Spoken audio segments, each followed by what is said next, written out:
But I think the one saving grace is that it's a short week. It's not like a game that's scheduled to play on a Sunday. This is a short week, so it's not going to affect really either team because everything you're not really practicing on a short week. We don't know how many people could possibly miss a game, but because of the fact that it's a short week, both teams are having to deal with it. The game is going to go on as is. So I'm just curious to see who's been affected by these positive COVID tests. Yeah, that's always the question. Once you hear a team has an unidentified player or unidentified players, then it's like, okay, well, who are they? Who have they been in contact with? You saw that with the Ravens this week. The contact guys, and how many of them will be affected as well. I don't want to be alarmist or anything like that, because you think about the amount of guys who have tested negative and have been allowed to play. But what we're seeing in recent days and recent weeks, it seems like there's more cases of positive tests. And on one level, it feels alarming because you're thinking, oh, okay, it's the Packers. Okay, now this is the 49ers, the Ravens, the Titans. And at the end of the day, you're like, is everybody going to be affected by this? I think the NFL has done a good job to this point, the best job it can do. And they've been really strict, hammering home that message this week in particular about how guys have to stay away from each other, especially on the sidelines. They have to wear masks. So hopefully, it won't be a lot of guys affected at the 49ers, and the game will go on. But you just wonder how many more positives we're going to see. It's gotten to the point that no one should be surprised that anybody or any team tests positive in the NFL. I mean, Trevor Lawrence of Clemson did everything right, the quarterback of Clemson, and he contracted COVID-19. So when you have close quarters and people in close quarters, it's bound to happen, especially when we have not been able to get a handle on COVID-19. This keeps winning from that standpoint. So until there's a vaccine that everybody can take and are willing to take, we're going to have these positive tests that are going to happen to each and every football team in the NFL.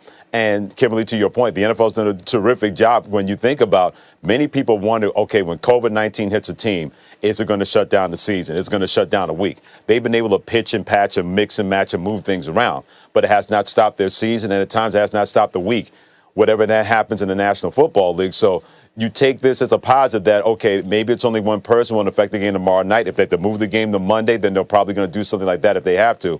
But the fact that this has happened constantly in the National Football League, but yet it has not slowed down the season, I don't know if that means that we don't care as much and they're just going to put players out there and let them just play in no matter what. But whatever that is, the NFL sent this message early, Kimberly and Damien. No matter what happens, we're going to be here for you. The NBA got interrupted. Major League Baseball got delayed. The NHL to play in the bubble. College football's being affected. But we're going to be here for you because we're going to make sure we have the best testing for our league and everybody involved in it. And I hate to use so far so good, but that has been the case with the NFL, that COVID-19 has not come close to shutting this league down or shutting down a week of football.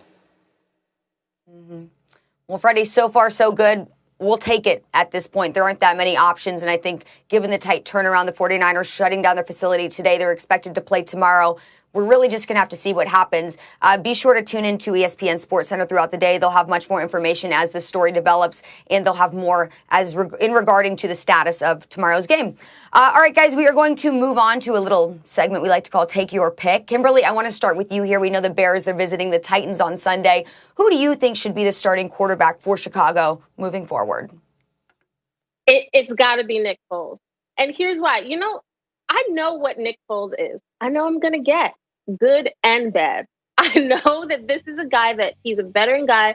When he's on the field, he may not wow you with some plays, but there are moments where he does. And that to me is much better than the unknown of Mitch Trubisky. The fact that the team decided, the coaches decided to sit Mitch Trubisky at the start of the season, when they see him every day for Nick Foles, that tells me all I need to. I think the Mitch Trubisky situation has reached its end. They had a chance to pick up the option, did it. I think the Bears have shown us how they feel about Mitch and whether he's the long-term answer. I don't want to go backwards. Just get me to the end of the season with Nick Foles and see where we're at. That sounds all fine and good. Don't do it. Listen, that sounds all fine and good. But let me tell you something. Over the last 5 games that Nick Foles has started, they've only averaged 16 points per game. So it's not like Nick Foles has And come in and been some type of but it would be more game with Mitch changer though. for the Chicago. He listen. I think both quarterbacks stink. To be quite honest with you, I think. Yep. But what I do think with I think a Mitchell lot of people agree Trubisky, with you. yeah, I think with Mitchell Trubisky, I think the one element that he does bring is his mobility, his ability to use his legs to maybe find players down the field, and that's something that Nick Foles hasn't been able to do. So, listen, if you're the Chicago Bears, your defense is playing well. You're going to need your offense to come alive. If you expect to try to make some hay when you get to the point in the postseason, you're going to need somebody to make a play or do something, from a physical standpoint that can maybe give you a play or two. That to me would probably come from Mitchell Trubisky. And like I said, they both quarterbacks are they're terrible. They're terrible. But right now, I would probably give a slight One of edge them has a to Super going Bowl back though. to One of going them back to has a Mitchell Super Trubisky. Bowl. This is what Yes, happens. one of them. Yeah. Yes, you're right about that, Kimberly. One of them does have a Super Bowl, but my gosh, he's not showing much of anything with Chicago right now. Here's the deal with Nick Foles. This is what happens when you let him hang around. He'll take your championship, your Tom Brady. He'll take your car and drive it around the country and not bring it back with any gas in the tank. You cannot let Nick Foles hang around your situation because he's going to make the best of it. And that's exactly what happened here. The Chicago Bears put Mitchell Trubisky on notice and said, we want you to have this job, but you got to take it. And he wasn't able to. Even though they're 3-0 in the first 3 games he started, it didn't feel as if they were going to get any better, go anywhere. And I know they've been 2-3 under the starts of Nick Foles, but they just believe in him more. And I'm not talking about the Chicago Bears coaching staff. I'm talking about the players. It seems like they want to play for him because they trust him more. They don't trust Mitchell Trubisky, and that was proven last year after he kept regressing and regressing and regressing. And you saw a lot of guys just had the folded arms routine and the rolling their eyes routine. You haven't heard one player anonymously on the record saying, man, they need to go back to Mitchell Trubisky. They're like, look, I'd rather lose with this guy and take out chances than have that guy get back into the lineup. And to Kimberly's point, you can't go backwards once you put Nick Foles in your lineup, because if you go backwards, then what kind of message is that you're sending to your team? That, to Damien's point, we know both of these guys aren't any good, but we're going to take the lesser two evils in this situation when it comes to Nick Foles. They trust him more, even though his record as a starting quarterback is 2-3 and Mitchell Trubisky was 3-0. It tells me all I need to know that they're not going to go backwards. They're going to stay with Nick Foles unless he completely regresses, and then they have no choice.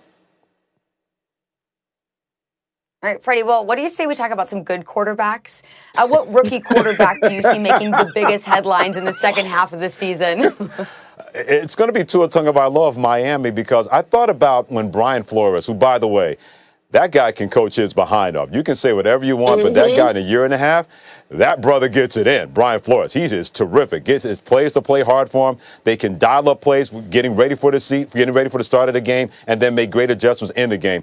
But he told everybody what he felt about Tua Tagovailoa by putting him in, even though Ryan Fitzpatrick was playing pretty well for Miami. He was not willing to have Fitz Tragic show up when Fitz Magic ran out for Miami. He said, I'd rather put a guy, Tua Tagovailoa, that guys will continue to rally around.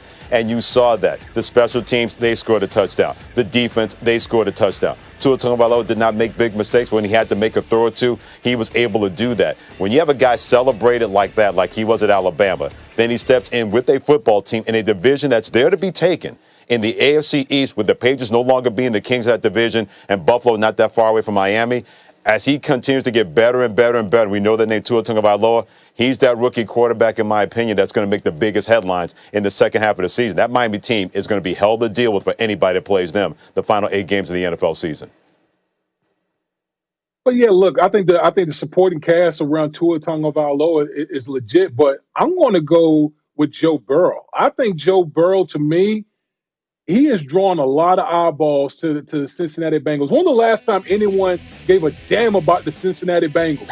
He's brought a new energy, a new life, and it just seems like, listen, it seems like every week he's getting better and better and better. And we saw what he did last week when the Cincinnati Bengals went out there and beat the Tennessee Titans in Cincinnati. This is a guy that's been getting pummeled, but somehow, some way, he still finds ways to go out there and make plays. And I think Joe Burrow is one of the elite quarterbacks already in his rookie year in the National Football League. They surround him with more talent. Boy, that's going to be a destination for a lot of guys that want to play with a quarterback like Joe Burrow. They get him a line, and it's good. Joe Burrow is the guy. He has it. I get it. But the question is headline. And that's why I'm going to say Tua. Because I think we've established Joe Burrow is the guy in Cincy. He's great. He's got it, that special quality of like, it's been only halfway through the season, but I have high hopes for this kid. With Tua, the timing of the move, how he played in his debut, and also we have the rest of the season to evaluate. If he plays well, ton of headlines. If he does not play well, ton of headlines. Questioning whether that was the right move. Should he have sat the whole year? Why did they, I think the storylines are endless when it comes to Tua. I think we've established Joey Burrow is the dude in Cincy. He is great. He's going to be great. I predict a really good